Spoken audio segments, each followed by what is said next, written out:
Boa tarde, hoje, 3 de fevereiro de 2025. Reiniciamos a gravação do Apocalipse de João Steiner, segundo capítulo, página 50, a essência da iniciação, o primeiro e o segundo selos. Como uma espécie de introdução, ontem caracterizamos o espírito do Apocalipse de João de modo mais genérico. Procuramos estabelecer algumas diretrizes mais amplas, mediante as quais possa ficar mais claro que nesse Apocalipse é descrito aquilo que se pode denominar uma iniciação cristã.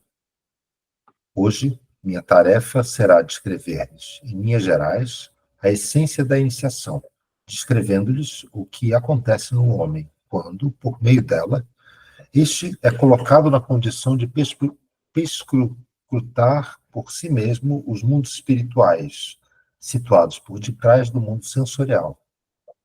Além disso, será minha tarefa apresentar-lhes, em grandes traços, de que gênero são as experiências inerentes à iniciação, pois só adentrando um pouco mais precisamente a essência da iniciação é que podemos chegar a compreender cada vez mais esse importante documento religioso que é o Apocalipse.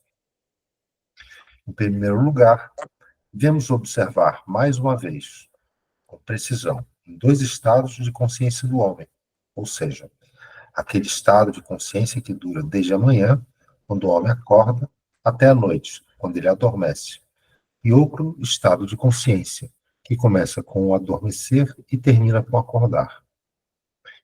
Temos relembrado frequentemente que o homem, de modo como encontramos em sua forma contemporânea, é a entidade quádrupla, já que é constituído do corpo físico, do corpo etérico, do corpo astral e do eu. Na forma humana exterior, esses 4 membros se manifestam a consciência clarividente de forma tal que o corpo físico, como uma espécie de núcleo, está no meio.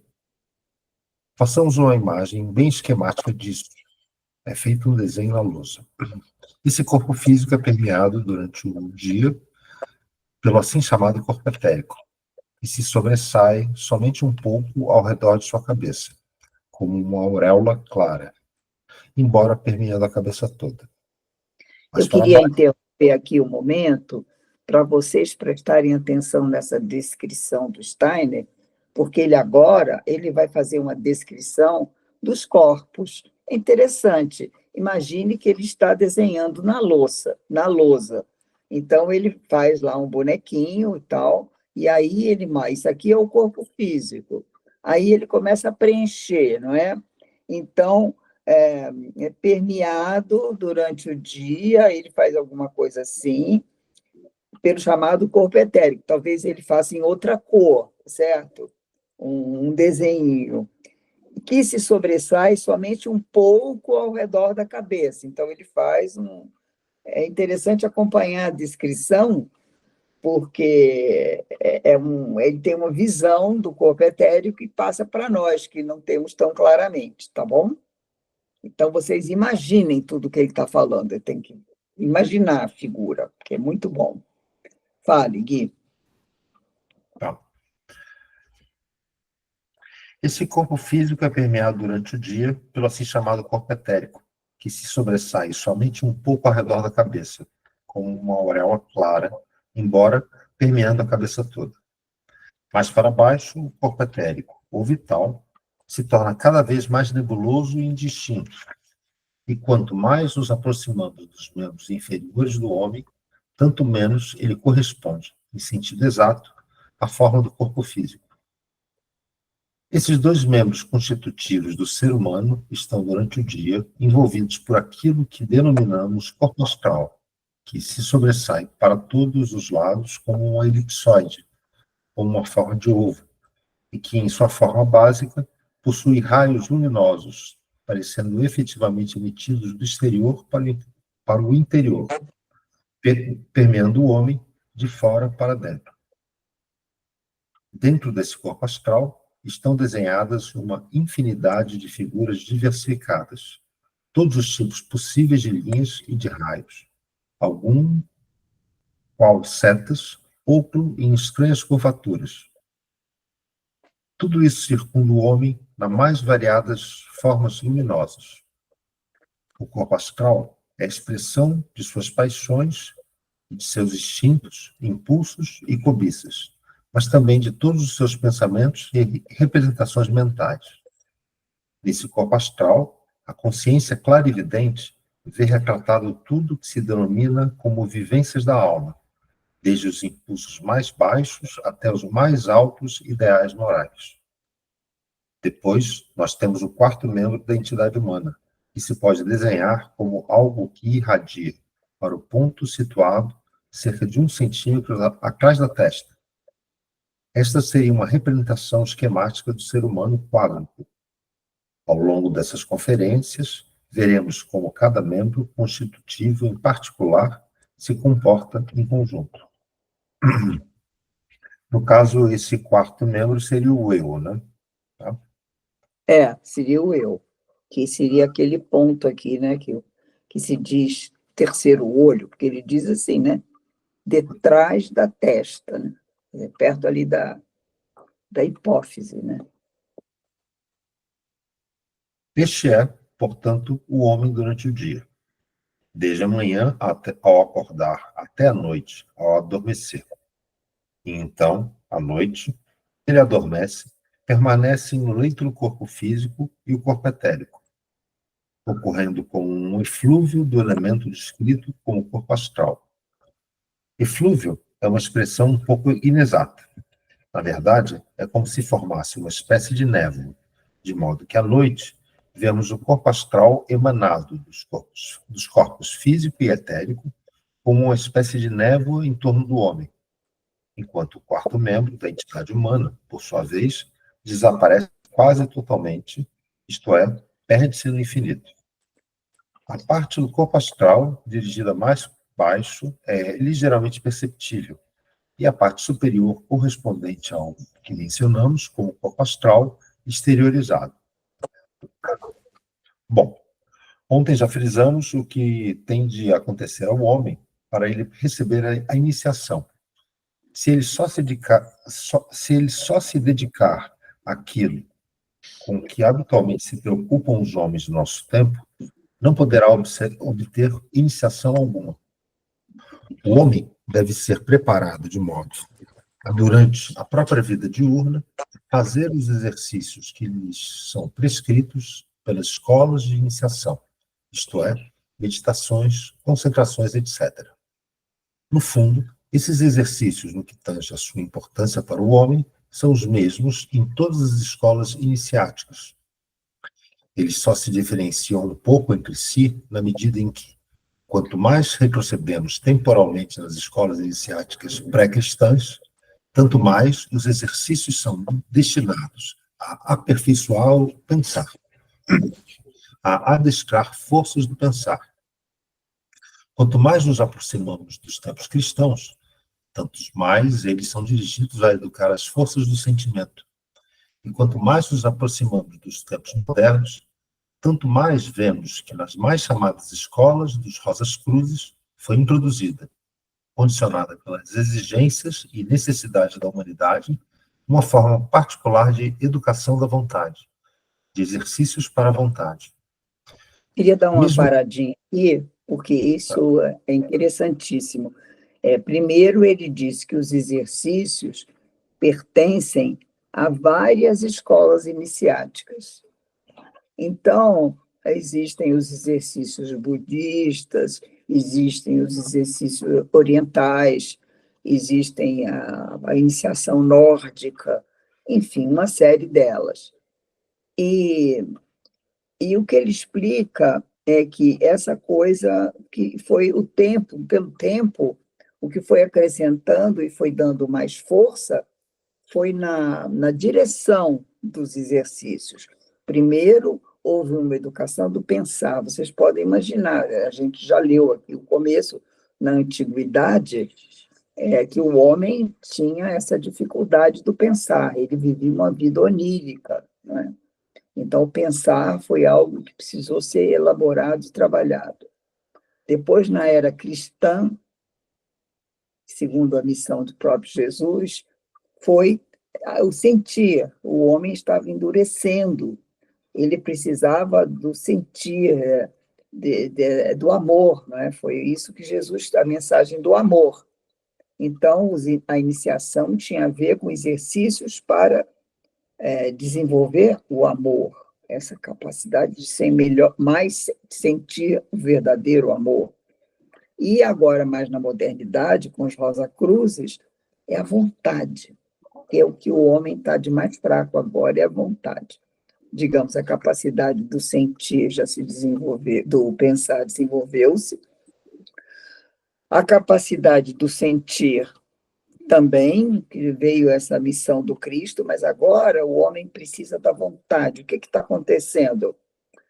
À medida que ele se desenvolveu no pensar e no sentir, ele ficou com muitas escolhas, né? Entendo assim, e aí precisa ter muitas decisões. Fale, Ana. Microfone. Nos exercícios colaterais de Steiner, ele tem no caso, ele vem primeiro pensar, depois a vontade e depois o sentir, né? Quer dizer, seria um pouco a sequência que ele faz. Mas, um na realidade, diferente. Eles são principalmente para a vontade, né? Eles têm uma coisa muito, muito grande da sua capacidade de persistir, eles têm uma educação da vontade. Aí aparecer a vontade no pensar, a vontade no sentir e a vontade no querer, assim que eu vejo, entendeu? Legal. Você concorda, Célia? Você que estudou bastante os exercícios.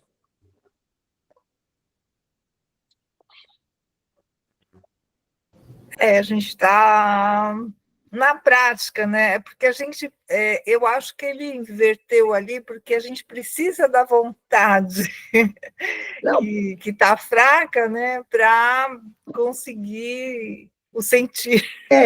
Aqui, né? Nesse momento esses exercícios são rosacrucianos, como ele diz, entendeu? São da modernidade. Então, a gente precisa da vontade para compensar com tudo que foi desenvolvido nos outros âmbitos, né? Sim. Porque senão a gente fica assim, ao Deus dará, fica seguindo as emoções, fica seguindo os pensamentos, e o astral invade o pensamento, e o astral invade o sentimento. E aí que é o problema do homem moderno, é muita astralidade, pouca vontade, né?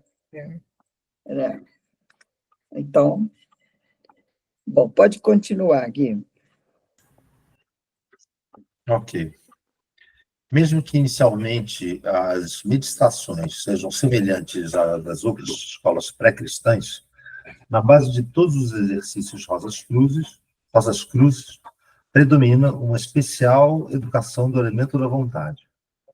Mas o que importa é que igualmente era obtido por meio de exercícios, tanto nas escolas dos mistérios orientais quanto na egípcia, na pitagórica e outras, sendo também o efeito dos exercícios derivados da meditação do Evangelho de João, é que se atue sobre o homem durante a vida diurna, mesmo que por breve tempo, seja só por 5 ou 15 minutos, de modo tal que o efeito também permaneça ao sobrevir àquele estado, no homem adormecido, em que o homem astral sai. O corpo astral sai. Na pessoa que pratica esses, digamos, exercícios ocultos, à noite, o corpo astral apresenta cada vez mais variadas modificações. Ele apresenta diferentes manifestações luminosas e mostra aquela articulação plástica dos órgãos mencionada por nós. Então, isso se torna cada vez mais evidente. O corpo astral recebe paulatinamente uma organização interior, tal qual o corpo físico a possui em seus olhos, ouvidos e assim por diante. Quer fazer algum comentário? Não, pode continuar. Tá. Porém, isso ainda não levaria ao ponto de se ver muita coisa, principalmente no caso do homem de hoje. No entanto, ele já percebe alguma coisa quando seus órgãos interiores vão sendo desenvolvidos por certo tempo. Então, ele começa a ter certa consciência durante o sono. Ambientes espirituais emergem da obscuridade geral. O que o homem pode perceber aí, sobretudo o que ele percebeu em tempos mais antigos, pois hoje é mais raro, são maravilhosas imagens da vida vegetal. Estas são as primeiríssimas aquisições da clarividência, onde antes havia somente as trevas da inconsciência, emerge como algo univocamente vivo, porém real, uma espécie de configurações vegetais. Aliás, muito do que é descrito nas mitologias dos povos antigos foi visto desse modo. Quando nas lendas se conta que Wotan, Wile e Wi, que são personagens da mitologia germânica, encontraram uma árvore na praia e dela formaram um homem, esse fato indica que tudo isso foi visto primeiro uma imagem. Em todas as mitologias, podemos encontrar essa forma primitiva de evidência vegetal. Até no paraíso terrestre, que é uma representação desse tipo de evidência, especialmente com suas duas árvores, a do conhecimento e da vida. Isso é resultado da evidência astral. E não é por acaso que no próprio livro do Gênesis está indicado que o paraíso terrestre, em geral, tudo que é descrito no início da exposição bíblica foi visto. É necessário aprender a ler a Bíblia. Então, se compreenderá quão profunda e significativamente ela conserva em suas descrições esta condição misteriosa. Antigamente não se ensinava sobre o paraíso, sobre o início da Bíblia de maneira como se faz hoje. Indicava-se que Adão caiu num sono profundo e que e que esse era aquele sono. Assim se dizia aos primeiros cristãos, em que Adão, olhando retrospectivamente, percebeu as manifestações relatadas no início do Gênesis. Somente hoje se acredita que a palavra como Adão caiu num sono profundo estejam ali por acaso. Elas não estão ali por acaso. Cada palavra da Bíblia tem um profundo significado e somente quem sabe valorizar cada uma dessas palavras pode compreender a Bíblia. Segue? Eu queria fazer uma pergunta. Alguém de vocês já teve essa visão desses vegetais? Não. Conta para a gente como é que foi. Bel, está sem som. Você está sem som. Desculpa. Assim, eu já tive lendo, depois eu lembrei em sonho. Assim, sonho. Nossa, muito diferente, assim. Parece, sabe, vegetais, como é que pode dizer, não necessariamente de uma floresta, mas algo que antecede a luz verde, não exatamente com formas específicas, não é os plânctons, é subaquático, né? Aqueles líquens, sabe? Que fica nas pedras. Sim. Mas eu não sei exatamente. A impressão que eu tinha, isso me chamou a atenção, faz já um tempinho. Parecia que eu estava, assim, vendo aquilo, sobrevoando, algo assim. Sim. Eu não encontrei consonância com o que eu conheço de natureza, propriamente. Sim. Entendi. Eram umas formas. Algo assim. Assim como, digamos assim, plantas muito primitivas, como samambaias, líquens, assim, coisas assim? Coisas assim. Não sei. E tinham cor? Mas, como? Tinham cor? Eram verdes? Sim. Que cor? Verdes, algo pouco marrom, vários tons de verde, azulado. Entendi. Interessante, né? Porque isso não está mencionado em lugar nenhum, assim. Eu nunca, né? Não se menciona isso, né? E aqui está tão claro, né? É a primeira visão, digamos assim, quando se abre a visão iniciática, né? Seria o que ele chama iniciação astral.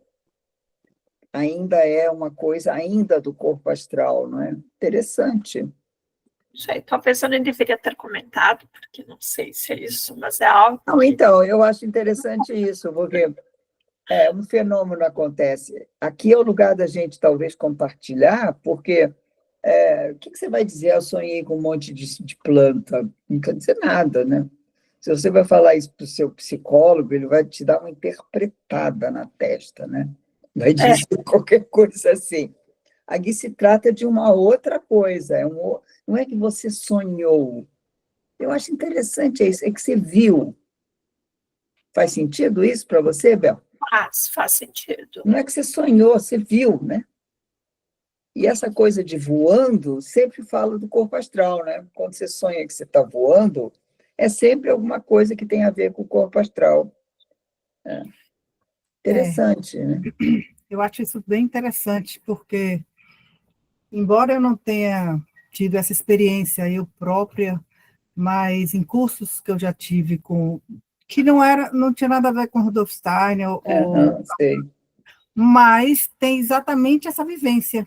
Pessoas que fazem isso, inclusive, por exemplo, nesse curso, que eu raramente sonho, mas nesse dia eu sonhei, e disse, eu sonhei que eu estava com fulana e Beltrana do mesmo curso, e como se estivéssemos num tratamento. Aí a pessoa que tem uma evidência, ela falou assim, não, na verdade, vocês estavam nesse grupo lá. E como ela descreve essa vivência que ela tem, é exatamente isso. A pessoa se desloca numa outra vibração, que não é a física, né? E deslocamento sempre tem a ver com o corpo astral, né? Tem a ver com isso. A gente já viu, o físico não vai, o etérico não vai, mas o astral vai, o eu, né? Então, tem a ver com isso, né? Eu preciso, então, contar a minha experiência. Oi? Eu, com certeza, fui iniciado, segundo aí vocês. Por quê? Teve um sonho, que era um grupo que chegava numa sala e aí o tal do professor, acho que não era exatamente uma aula, né? Era um grupo reunido. E aí o cara pegava uma coisa que estava que nem um líquen, né? Foi o que ela descreveu. Era uma mancha numa pedra, aí ele pegava isso aí e ele começava a cardar isso, né? Tipo, virava um novelo de lã, né? Ele ia puxando, virava um novelo de lã. Aí ele deu para cada um experimentar e deu na boca, né? Aí o mais incrível de tudo foi que eu acordei com um gosto na boca, um gosto doce na boca, né? Então foi uma coisa. Aí realmente já eu já materializei. Itens mais adiantados, né, Gui? Já itens mais adiantados, né? Aí já é. Interessante, muito interessante. Muito interessante. Mas faz muito tempo esse sonho. Muito tempo. Então, vamos seguindo? Vamos seguindo. Muito interessante. Muito bom. Vamos continuar, então. Este é, portanto, o primeiro ponto. Depois, porém, nos mistérios pré-cristãos, ainda devia ocorrer algo especial. Tendo o homem já praticado por muito tempo seus exercícios, o que durava longamente, tendo ele acolhido em si, de certa forma, o necessário para pôr em ordem sua alma, tendo acolhido em si o que hoje chamamos de antroposofia, ele finalmente se tornava participante da verdadeira iniciação antiga. Em que consistia essa iniciação antiga? Não é suficiente o fato de se formarem órgãos no corpo astral. Eles devem também imprimir-se no corpo etérico. Assim como se imprime o sinete na laca, assim, também os órgãos astrais devem imprimir-se no corpo etérico. Para cumprir esse objetivo, na antiga iniciação, O discípulo, iniciando, era colocado numa situação bastante singular. Durante 3 dias e meio, ele era imerso num estado semelhante à morte. Nós iremos reconhecer cada vez mais que, hoje, aquele estado não pode nem deve ser atravessado, pois, hoje, existem outros meios de iniciação.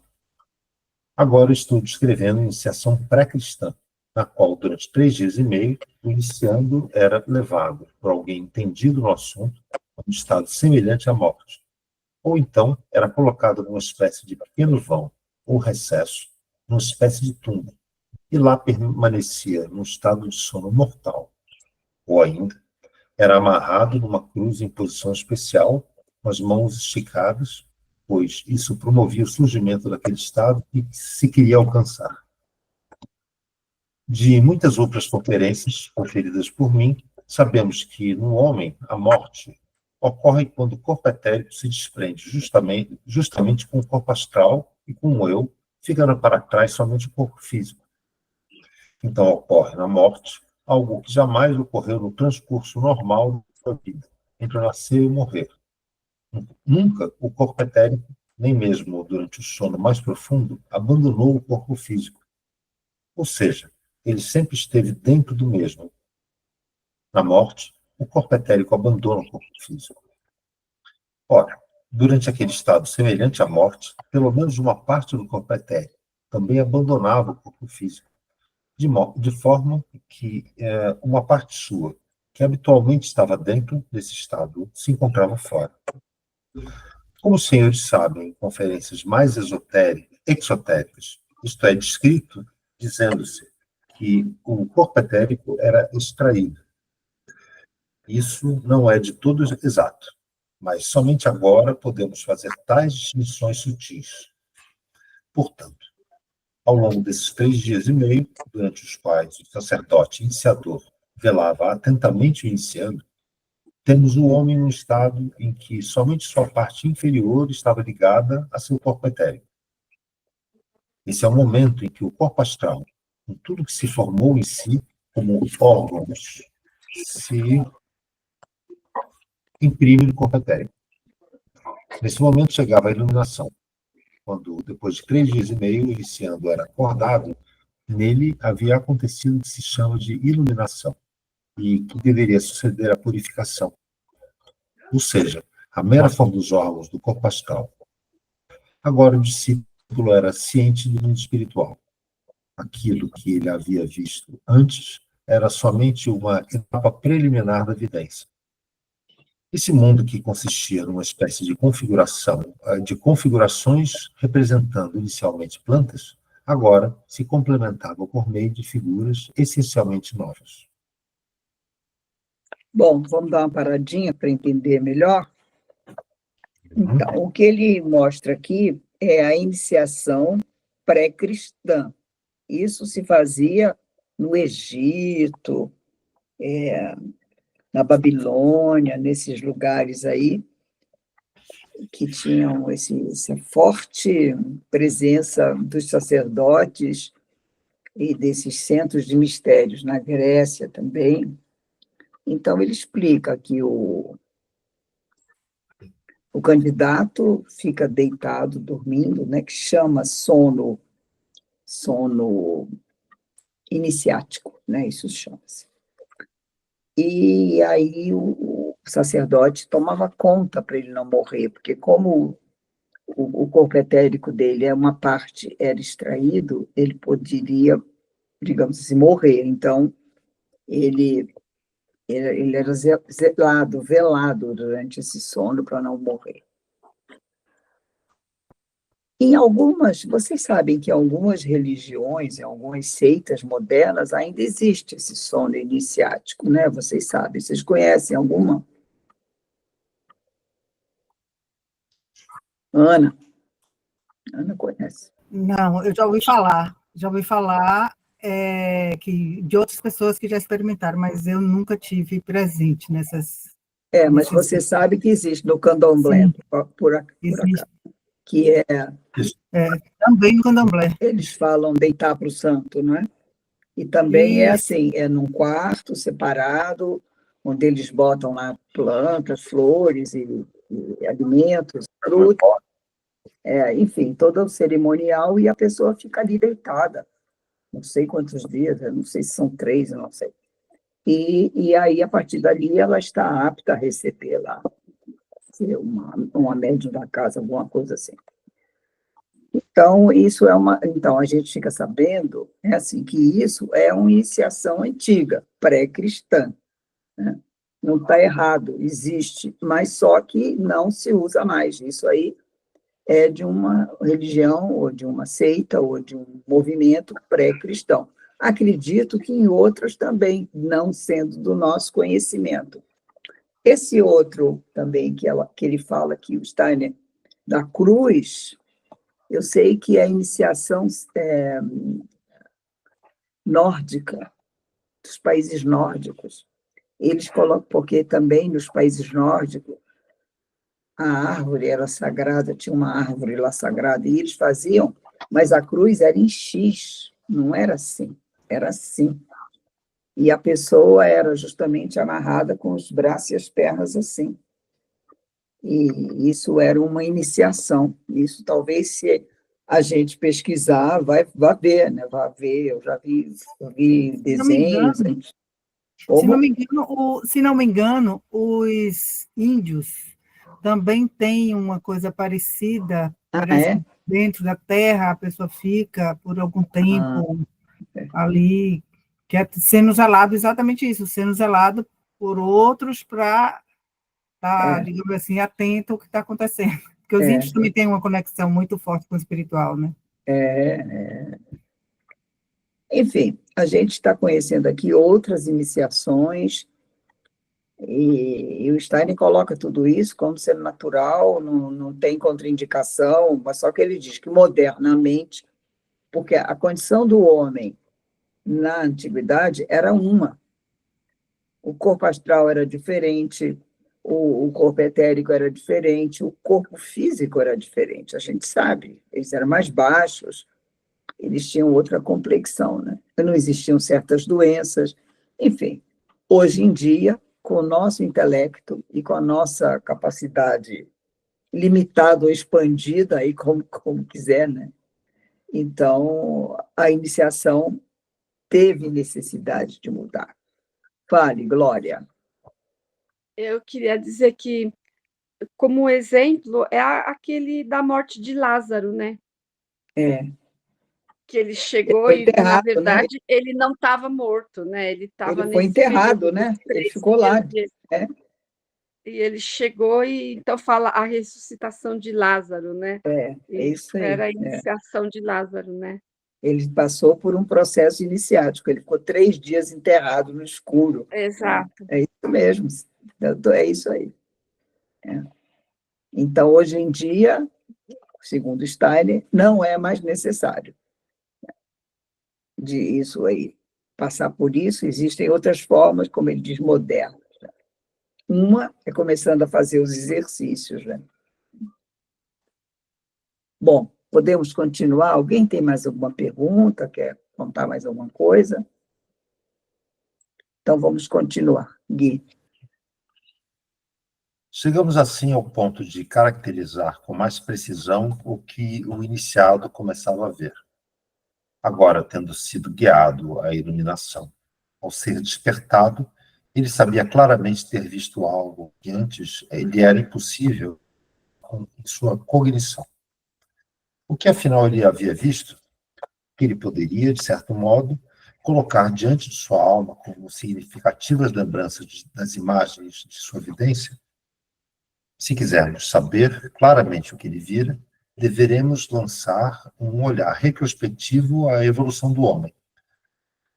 Deveremos lembrar-nos de que só pouco a pouco o homem conseguiu o grau de consciência individual que possui hoje. Nem sempre foi o caso de ele poder dizer eu de si mesmo, tal qual faz hoje. Basta retrocedermos ao tempo em que os queruscos, os érogos, etc., viviam nas regiões onde hoje vivem os alemães. O indivíduo, de então, não se sentia como um eu humano individual, mas como um membro da estirpe. tal qual os deuses não se sentem como algo existente por si. Tampouco o indivíduo querusco se sentia na condição de necessariamente dizer eu a respeito de si próprio. O eu era o eu de toda a estirpe. A estirpe representava um organismo, e os grupos de homens que a ela pertenciam e estavam unidos entre si por meio da consanguinidade, tinham, por assim dizer, uma alma comum, um eu comum, tal qual hoje nossos dois braços pertencem ao nosso eu. Do mesmo modo, naquele tempo, nós éramos membros de uma comunidade maior. Isso ainda é expresso nitidamente por aquele povo que processava o Velho Testamento.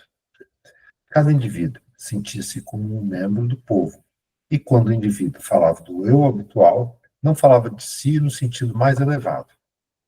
Ele sentia, antes, algo mais profundo ao dizer: eu e o pai de Abraão somos um. Ele aqui está falando dos judeus, né? Ele fala o povo que professava o Velho Testamento. Ele está falando da tribo judaica, né? Pode continuar. Sim, sim. Porque para ele ascendia até Abraão uma certa consciência coletiva do eu, a qual, através de todas as gerações, descendia de Abraão até o indivíduo. Todos os parentes consanguíneos eram englobados num só eu. Era como uma alma de grupo comum que abarcava todo o povo, e aqueles que podiam ver através das coisas diziam a si próprios: aquilo que constitui efetivamente nosso ser interno imortal não reside no indivíduo, reside em todo o povo. Todos os membros individuais pertencem a esse eu comum. No caso aqui, ele está fazendo uma referência aqui. No original consta, incompreensivelmente, todas as variadas almas do grupo das diversas almas. Enfim, é o nome do tradutor. Por isso, a cada uma desses seguidores ficava claro que quem morria reunia-se a uma entidade invisível que remontava até o pai Abraão.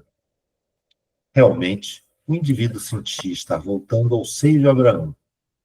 Ali ele se sentia eternamente a salvo na alma de um grupo do povo. Essa alma de todo o povo não podia descer ao plano. Desculpa. E essa alma de grupo de todo o povo não podia descer ao plano físico. Aqui, tais indivíduos viam somente figuras humanas particulares, mas para eles, estas não constituíam a realidade. A realidade estava no mundo espiritual. Eles pressentiam que aquilo que fluía através do sangue é o elemento divino. E já que viam o divino em Jeová, chamavam esse elemento divino de Javé, ou também de Micael, que significa a face do Senhor. A alma grupal espiritual do povo. Eis como eles consideravam Javé. E assim era em toda a antiguidade, não é? Não era só os judeus, os chineses, o pessoal todo, os indianos, o pessoal todo da antiguidade era assim, né? As tribos, né, se formavam assim, né? Você fazia parte. Nós temos uma etapa da nossa vida onde a gente vivencia exatamente isso com muita força, né? Que é aquela alma grupal do adolescente, que todo mundo aqui foi adolescente e sabe o que eu estou falando, né? De você simplesmente não ouvir a razão e sentir que, né? Mas todo mundo vai, né? Todo mundo vai, tem um significado muito maior do que... Ouvir as mesmas músicas, se veste igual, corta o cabelo igual, faz besteira igual, não é? É assim mesmo. Tem um peso muito forte, né? É isso aí, é isso aí. É isso mesmo, é. Então, eu uma vez estava conversando que aquelas histórias, sabe, de Matusalém, então, que falava que eles tinham um homem que viveu 800 anos, que não sei o quê, não é? Então, que isso é por quê? Porque os filhos, e depois os filhos, e os filhos considerava ainda a mesma pessoa. É. Então, não é que vivia uma enorme quantidade de tempo, mas é que para eles representava a mesma. Substituía o Então, mesmo, né? Que se você vai ler a Bíblia, fala de tempos assim enormes, né? Noé também, né? Noé também tem isso, né? Então, que a explicação está nisso daí. Isso mesmo. Então, vamos continuar um pouco mais, né? Vamos lá. Aqui o indivíduo não podia ver esses seres espirituais. O iniciado que vivenciava o grande momento em que o corpo astral era impresso no corpo, começava a ver, em primeiro lugar, as mais importantes almas de grupo. Ao olharmos retrospectivamente para os tempos antigos da humanidade, encontramos por toda parte o fato de o eu atual ter se desenvolvido. Só um minutinho. Eu não posso atender agora. Ao olharmos os tempos antigos da humanidade, encontramos por toda parte o fato de o eu atual ter se desenvolvido dessa consciência de grupo, de um eu de grupo, de modo que, para o vidente, ao olhar para trás, os homens individuais confluem cada vez mais para as almas de grupo. Existem principalmente 4 tipos de almas de grupo, 4 imagens primordiais de almas de grupo. Se levarmos em conta todas as variedades, as variadas almas dos diversos grupos, perceberemos nelas certa semelhança, mas também diferenças. Se as subdividirmos, obteremos 4 grupos, 4 imagens primordiais. Pode-se vê-las nitidamente ao olhar de modo clarividente para aquele tempo em que o homem ainda não estava encarnado, ainda não havia descido à Terra. Mas agora deveremos imaginar com precisão o momento em que o homem desceu das regiões espirituais para a carne. Só podemos descrever esse momento em grandiosos símbolos. Houve um tempo em que a nossa Terra era de uma matéria muito mais macia do que é hoje. Um tempo em que não havia nem rochas nem pedras endurecidas, como hoje, em que as formas das plantas se mostravam ainda diferentes, em que tudo estava recolhido como um mar primordial em cavernas submersas, em que ar e água ainda não estavam separados. E, dentre todos os seres que hoje habitam a Terra, somente animais e plantas eram formados na água. Quando os seres minerais começaram a assumir sua forma atual, pode-se dizer que o homem saiu da invisibilidade. Era assim que ele se apresentava ao iniciando, circundado por uma espécie de invólucro exterior. Ele desceu das regiões que hoje são as regiões aéreas. O homem ainda não era densamente físico quando o animal já estava encarnado. Mesmo no período lemúrico, ele ainda era uma sutil entidade aérea e veio a desdobrar-se de modo tal que, ao olhar clarividente, sua imagem se apresenta com as 4 almas de grupo. De um lado, com uma imagem de leão, de outro, com a imagem de touro, acima, com uma imagem de águia, e no meio, um pouco abaixo, algo que já é semelhante ao homem. Quem se apresenta a imagem ao olhar clarividente. Assim surgem o homem das trevas do mundo espiritual. E a instância energética que o formou manifesta-se numa espécie de arco-íris. As energias mais físicas cercam toda a figura desse homem com arco-íris. Bom, agora vamos dar uma paradinha. O que lembra a vocês esses 4 animais? Esses 4 animais que chamam-se as almas de grupo, os animais primordiais das almas de grupo. O que lembra a vocês? A esfinge. Quase, Gui, quase. Animais Não, é verdade, ele era um conjunto de animais, né? Ela era um conjunto de animais, né? Cabeça de gente, né? Corpo de leão. Leão.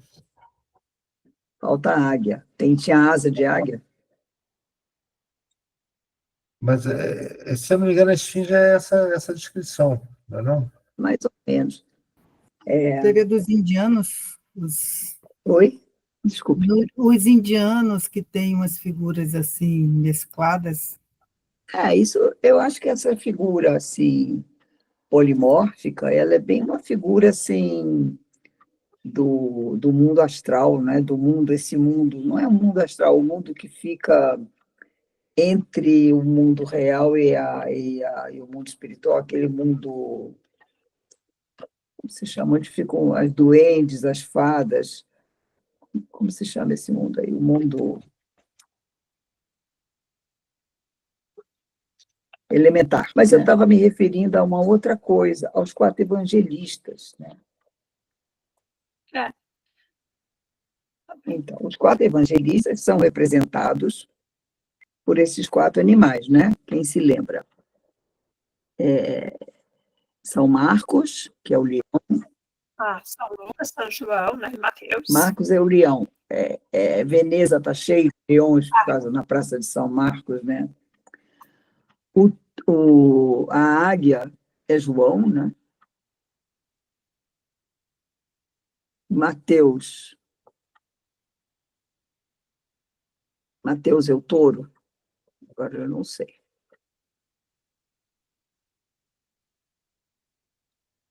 Não, o homem é João. E Lucas é o touro. E quem falou?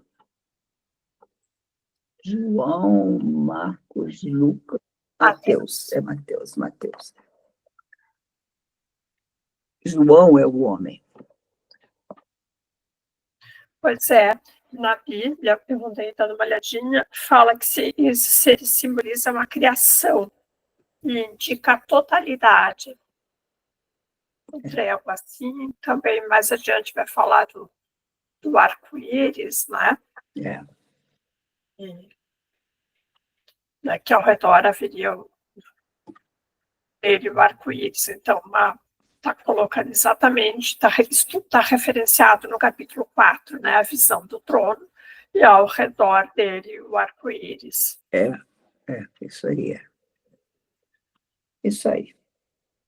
Então, só querendo fazer essa ligação, que essas aulas de grupo, elas são conhecimento antigo, né, iniciático, e que essa representação foi usado no cristianismo. Então, eu acho que isso quer dizer também, significa que os primeiros iniciados cristãos talvez fossem iniciados também de outras, dessa corrente judaica, né, que é a Cabala, né, em que, ao conhecer o Cristo, então, se tornaram esses primeiros iniciados cristãos. E, então, foi nomeado que esses evangelistas, por causa do olhar de cada um nos seus evangelhos. Um visa mais o homem, o outro é como a águia, tem essa visão mais total, né? Enfim, cada um tem o seu olhar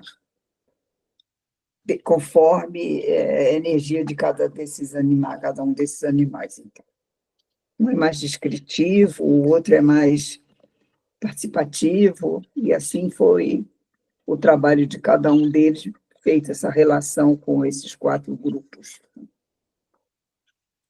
Então, podemos continuar?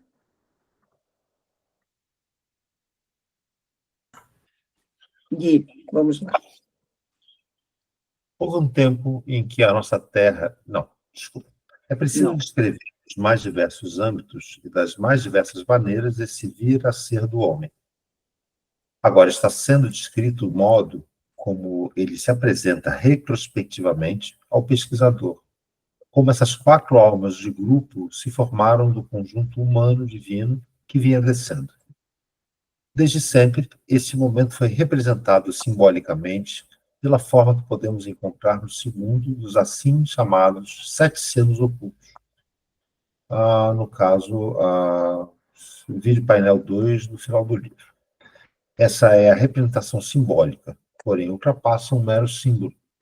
Emergindo do âmbito espiritual indistinto, os senhores têm essas 4 almas de grupo, o arco-íris circundante e o número 12. Precisamos também compreender o que significa esse número 12. Ao presenciar o quadro recém-descrito, tem-se, no plano clarividente, a seguinte sensação. Isto está envolto por algo que é de natureza e espécie totalmente diferente daquilo que emerge no âmbito espiritual indistinto. Esse elemento envolvente era, nos tempos antigos, simbolizado pelo zodíaco, pelos 12 signos do zodíaco. O momento de ingresso na clarividência ainda está ligado a várias outras experiências. O primeiro fato, a ser percebido por alguém cujo corpo etérico se despreende, é o seguinte: ele sente como se tornasse cada vez maior e se estendesse por sobre aquilo que está percebendo. Chega um momento em que o iniciado disse a si mesmo: eu não vejo simplesmente essas 4 configurações. Eu estou lá dentro. Eu expandi meu ser por sobre elas. Ele se identifica com elas. Percebe o que está simbolizando o que está simbolizado pelas 12 constelações, pelo número 12.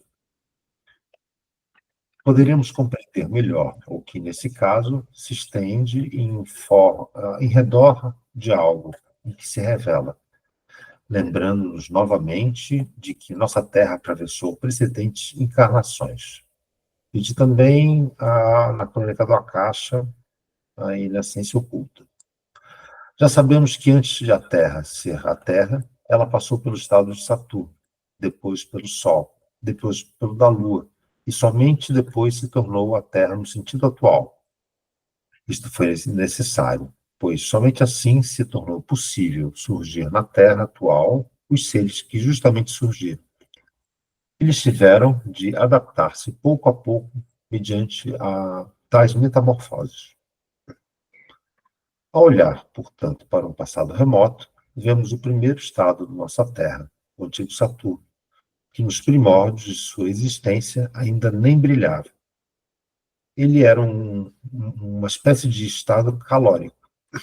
Não seria possível vê-lo como globo brilhante, mas se nos aproximássemos desse Saturno, nós entraríamos no estado mais quente, pois ele estava justamente num simples estado calórico. Ora, caberia perguntar, então foi com Saturno que a evolução cósmica teve seu início? Não teria sido outros estados que talvez tenham produzido o que veio a ser Saturno? Não houve encarnações antecedentes a Saturno?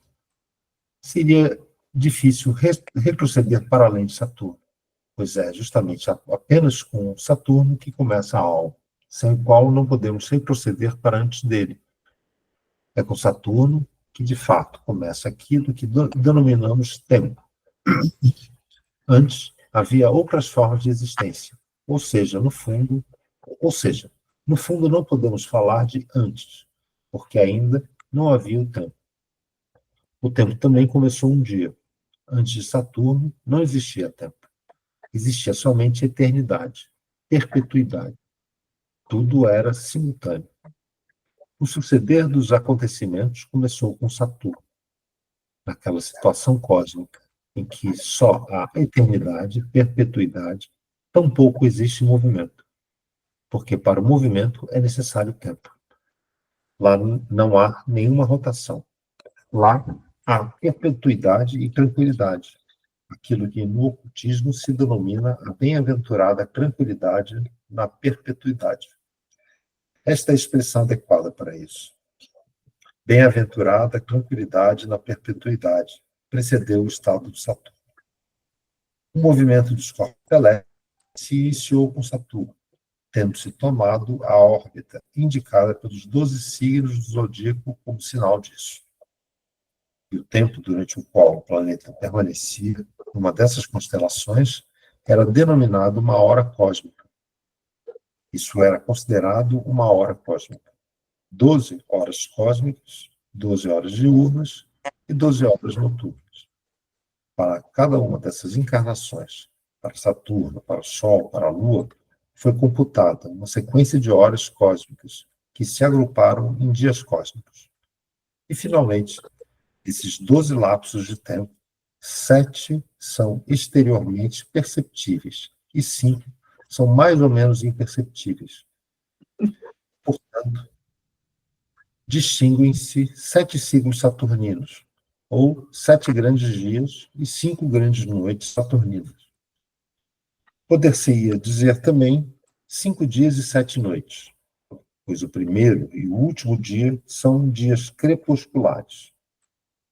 Costuma-se denominar esses 7 ciclos, 7 dias cósmicos, como a Manvatara, e as 5 noites cósmicas como o Pralaya, nos termos oriundos do sânscrito esoterismo oriental.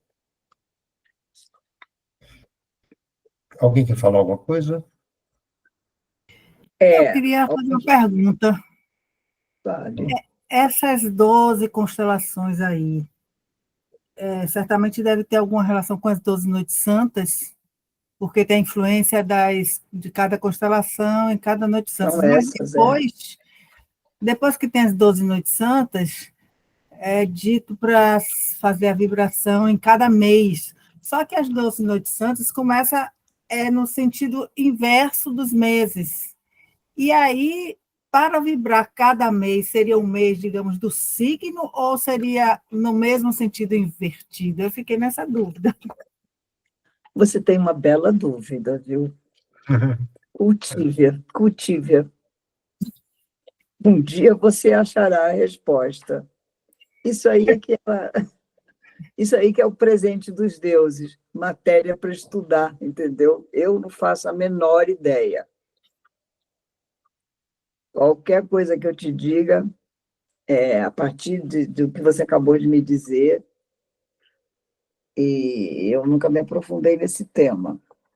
Mas é um bom começo, ótimo. Vou investigar. Vocês sabem quais são as 12 constelações? No caso, começa com das noites santas, porque estava falando aí, não sei se é a mesma coisa. Aí começa com peixes, aquários, e aí vai voltando, né? Porque peixes é a mesma coisa, é a mesma coisa. São as constelações que formam o ano terrestre, né? O ano solar. Né? Isso aí mesmo, observado desde a antiguidade e permeava desde a antiguidade os estudos, né, que são considerados os mais importantes. Né? Isso aí, é isso aí. O que é muito interessante, que eu achei assim, que esse evento do tempo se iniciar com Saturno, né, ele tem a ver com o início também de todo o processo erosivo e acumulativo, né, que a gente tem dessa matéria, né? Ao passo que, para você fortalecer o espírito, você tem que retroceder, você tem que ir contra o tempo, né? Nesse momento, né? Para você ter maior vitalidade, você tem que fazer esse passos de retroceder e ordenar esse sentido do tempo contrário, né? Por um lado desgasta e por outro lado constrói, né? É curioso. Muito bonita essa descrição aqui do nascimento do tempo, né? E dessa coisa bonita também que é a tranquilidade na perpetuidade. É isso que a gente busca nas férias, né? Só que as férias não são perpétuas, é isso que o homem busca, né? Essa volta para essa tranquilidade, né? Muito bonito.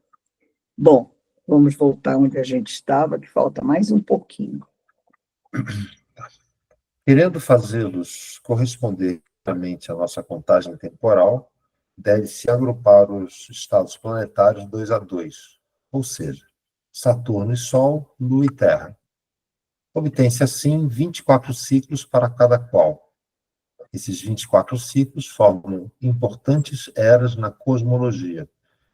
As 24 eras são vistas como sendo reguladas no cosmos por entidades indicadas no Apocalipse como os 24 anciãos, os 24 reguladores das revoluções cósmicas, dos tempos cósmicos. Na imagem do segundo selo, no caso aqui do painel 2, tá? Eles são indicados como sendo o relógio cósmico. Os diversos algarismos do relógio são interrompidos apenas pelas coroas duplas dos anciãos, para indicar que eles são os reis do tempo, porque regulam as revoluções dos corpos cósmicos. Assim, a priori... Esse aí não é mais o... tem as coroas aqui. É verdade, esse é o segundo selo ainda. Tá bom. Segue, né? Vocês entenderam essa imagem do segundo selo, que ele mais ou menos explicou, né? Que são os... Esse livro dentro, ele explicou esse livro, vocês estão vendo a imagem do selo aqui? No final, lá no final. Tem os selos aqui no final do livro. Ana, você está sem livro? Estou sem livro, eu até já encomendei, deve estar chegando essa vamos botar, então. Eu vou procurar um bonito representação dos selos, depois boto aqui no grupo, tá bom? Tá. Eu posso fotografar esses selos aqui também. Mas esses aqui estão tão feios, né, Gui? Então, assim, digamos, eu já vi coisas tão bonitas, assim, coloridas. A gente vai... Eu vou procurar aqui na internet, vou achar e vou botar lá para a gente seguir no colorido, que é importante, tá? Vocês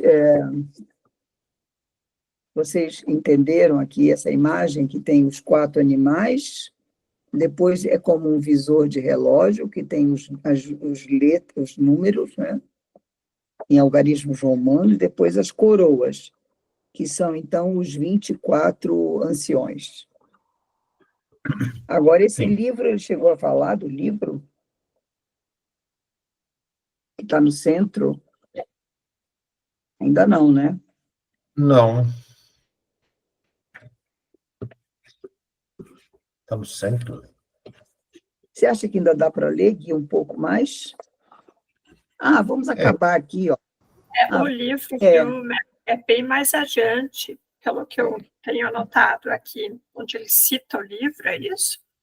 Ou não? Não, eu estou na página 59. Tá. Vamos terminar. Não, no meio da imagem tem um livro, no meio da imagem, um quadrado. Desculpa, viajei. Tá, vamos lá. Vamos acabar de ler, Lívia? Posso terminar esse capítulo? Faltam 10 minutos, mas não dá para acabar esse capítulo, não. Será? Eu gostaria, Gui. Não, já. Eu passei de página grudada, assim. Eu errei. Então, vamos ler só um pouquinho mais. Ok. Assim, a priori, o iniciado rever nessa imagem em passado. Agora, porém, devemos perguntar-nos: por que o iniciado vê essa imagem? Porque nela representados de maneira simbólico-astral as forças que formaram o corpo etérico em seu aspecto atual e depois o corpo físico. Os senhores podem facilmente compreender como isso sucede. Pensem, o ser humano está deitado na cama e com o seu corpo astral e com o eu, abandona os corpos físico e etérico. Ora, aos corpos físico e etérico, tal qual são hoje ao corpo físico humano contemporâneo e ao corpo etérico. Pertencem ao corpo astral e o eu. Nem o corpo físico, nem o corpo etérico podem subsistir por si próprios. Eles se tornaram tal qual são porque lhes foram incorporados os corpos astral e o eu. Somente um corpo físico, em que não corra o sangue, nem haja um sistema nervoso, pode subsistir sem o corpo astral e sem o eu. a planta pode viver porque não possui nem sangue nem sistema nervoso, pois o sistema nervoso está conectado ao corpo astral e o sangue ao eu. Nenhum ser possui o corpo físico, um sistema nervoso que não esteja permeado por um corpo astral. E nenhum ser possui no corpo físico um sistema sanguíneo, caso o eu não seja instalado nele. Pensem no que os senhores fazem a cada noite. Deixam desdenhosamente seus corpos físico e etérico e os abandonam a si mesmos com os sistemas sanguíneos e nervosos. Se dependesse somente dos senhores, a cada noite aconteceria que, tendo os senhores abandonado seus, o corpo físico deveria sucumbir. No mesmo instante em que o corpo astral e o eu abandonassem os corpos físico e etérico. Porém, o olhar clarividente observa como, então, outras entidades espirituais mais elevadas, os preenchem. Ele vê como estas penetram nele e fazem o que o homem justamente não faz durante a noite, prover os sistemas sanguíneo e nervoso. Trata-se, porém, das mesmas entidades que criaram o homem na medida em que ele consiste em corpo físico e etérico, não somente hoje, mas de encarnação em encarnação. São as mesmas entidades que, no antigo Saturno, fizeram surgir o primeiro rudimento do corpo físico, e que no Sol elaboraram o corpo etérico. Essas entidades que reinaram nos corpos físico e etérico, desde os primórdios de Saturno e Sol, reinam no homem todas as noites enquanto este dorme, e abandona negligentemente os corpos físico e etérico, deixando-os, por assim dizer, à mercê da morte. Elas entram e provêm seus sistemas nervoso e sanguíneo. Acho que agora a gente pode parar aqui, né, Gui? Pode? Tá bom. Bom. Você que manda. Não, é melhor, que agora eu gostaria de saber Parte o que meia... vocês estão achando disso tudo. O que vocês acharam disso aí? Essa imagem é bem forte, não é? Metade de nós toda noite sai e abandona o corpo lá com o etérico, e aí tem essa confiança, não é? E então, o Steiner diz que o clarividente pode ver que essas entidades, então, vêm e zelam, né? Põe para funcionar, bota tudo direitinho, faz até uma reforminha, né? É porque a gente não diz que o sono recupera, você vai dormir cansado, então lá vai lá, tal, uma reforminha, bota aqui, bota mais oxigênio aqui e tal, lubrificação ali, e você acorda rejuvenescido, né? É bonita essa imagem, né? E também é quando a memória realmente funciona, quando a gente dorme, faz um processamento que, digamos assim, fixa a memória. Né? Os órgãos que fabricam todas as vísceras, que fabricam é o momento da tudo funcionar e botar, quer dizer, o corpo repousa, mas no seu aspecto assim muscular e nervoso, né? Mas os órgãos internos funcionam, né? Na medicina chinesa existe uma concepção que eu sei que Rudolf Steiner estudou também esse lado aí, é justamente que à noite o corpo, as energias se recolhem para proteger os órgãos internos, e a energia Yang é justamente essa que sai para ir se conectar com o eu, quer dizer, com o que há de mais essencial, que é onde tem a reparação, e traz de lá. Se a gente não dorme direito, não tem essa viagem para fazer esse reparo, né? Acorda cansada, se você dorme mal, né? Você não consegue repousar. Né? Eu fiquei impressionada hoje, porque é raríssimo ter insônia, e hoje eu tive uma insônia muito intensa, e fiquei assim, pensando também justamente nisso. Poxa, eu não estou conseguindo, não vou ficar bem durante o dia, mas eu acordei bem, eu fiquei sem entender até, na verdade, por conta desse conhecimento, o que é que houve, será se eu consegui fazer alguma transição meio consciente, meio não, porque eu estava deitada, estava como se estivesse dormindo, mas eu estava ali, assim, pensando, sei lá, acho que estava num intermediário. Não aprofundou, né? Ficou só no meio do caminho. Acontece. Isso. Né? Eu gostaria só de fazer uma dúvida, para ver se eu cheguei no entendimento mais ou menos adequado. Então, pensando que João ele é um iniciado, pelo que eu entendi até agora, né? Então, até então, ele estaria vendo o passado, o entendimento do passado, todo ele. Aí ele diz que nesse selo 2 né? É o passado, né? Tá. Aí ele vai evoluindo, né? Porque ele...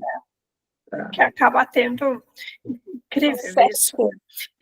Na Bíblia, acaba falando que os 24 anciãos seriam o povo de Deus. Nossa, completamente diferente, né? E agora eu vendo dessa forma, é uma interpretação que faz sentido, completamente, para mim, agora, coerente, né? Então, vou lá ver se eu ficar restrita nessa questão do povo de Deus, é porque eles não tinham esse entendimento do que seria isso no momento dessa configuração aí desse livro da Bíblia, né? O povo de Deus somos todos, não é? Então, o povo de Deus somos todos. Diferente. É bem diferente, Parece que vai revelando, né, Bel? São coisas que estão ali escritas, mas que não são compreendidas, né? Não foram. Que a gente já leu várias vezes, já, né? E aquilo ficou mal entendido, e que aí... Você sabe que, às vezes, eu digo que a antroposofia são uns óculos, que a gente lia, e de repente você bota um óculos que você começa a ler... 3D. Começa tudo diferente. Nossa, isso era aquilo. Eu já contei para vocês a minha experiência com o Pai Nosso, que eu rezava o Pai Nosso, e eu tinha medo, porque eu fui criada em colégio de freira, né? Então, quando dizia, seja feita a vossa vontade, eu achava, nossa, não vai dar certo. Achava que eu ia ser castigada. Aí, depois que eu li o Pai Nosso da antroposofia, li o Steiner, nossa, mas aquilo foi... Eu ganhei uma nova oração, né? Uma oração de confiança, de fé, de cumplicidade do pai com o filho, entendeu? Foi muito essa experiência. Mas você bota um óculos, se lê a mesma coisa, mas você entende diferente. Eu acho isso muito bonito, né? A gente ter a compreensão da mesma coisa que se foi criada, vendo, ouvindo, rezando, e de repente se desvela, né? É muito bom isso, né? Vou procurar esse Pai Nosso, então. Compre, é ótimo, compre, é muito bonito. Foi um dos primeiros que eu ganhei. Eu nem estudava antroposofia ainda. Olha, eu ganhei de uma amiga, e ele até me trouxe para a antroposofia, entendeu? Porque eu achei assim, uma coisa tão, fazia tanto sentido para mim aquilo. Será que eu encontro na estante virtual ou na própria? Na própria, com certeza. Na estante virtual, eu já não sei, porque depende. Né? Às vezes tem, às vezes não tem. Experimenta, né? Bem mais em conta, né? Tá bem. Tá bom. Tá bom. Então, Luiz? Sim. Eu vou, então, ler a oração, tá bom, meu filho? Isso, faça isso. Tá. Prece para os anjos da guarda, espíritos de suas almas, efetivos guardiões. Possam vossas asas levar o amor suplicante de minha alma aos seres humanos nas esferas, confiadas a vossos cuidados, para que, unido à vossa força, possa meu amor irradiar em auxílio das almas que ele amorosamente busca. Rudolf Steiner. Prazer, então. Prazer enorme em encontrar vocês todas bem dispostas e bem atentas. Ótimo. Bom, né? E até semana que vem, se Deus quiser, né? Até. Luiz, eu bati